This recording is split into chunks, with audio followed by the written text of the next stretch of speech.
If you're editing in Premiere and get this audio synchronization failure, today I'm going to teach you what to do and how to fix it.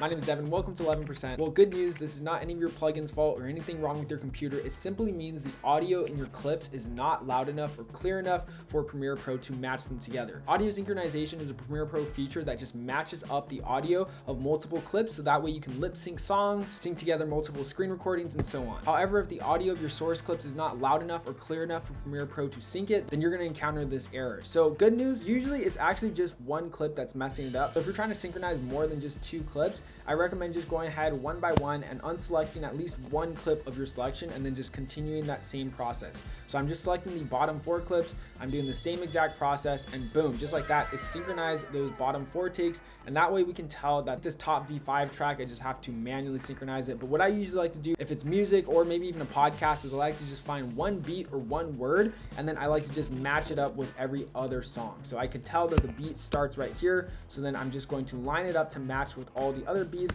and boom, now it's all synchronized. So just like that, that's how you can get around the audio synchronization failure. Don't worry, it's not an issue with your plugin, it's not an issue with your computer, it just means the audio in your own clips is not loud enough. Now, if you want to learn how to automatically edit event recap videos like weddings, conventions, festivals using this secret AI plugin for Premiere Pro, then you can check out this video linked right here.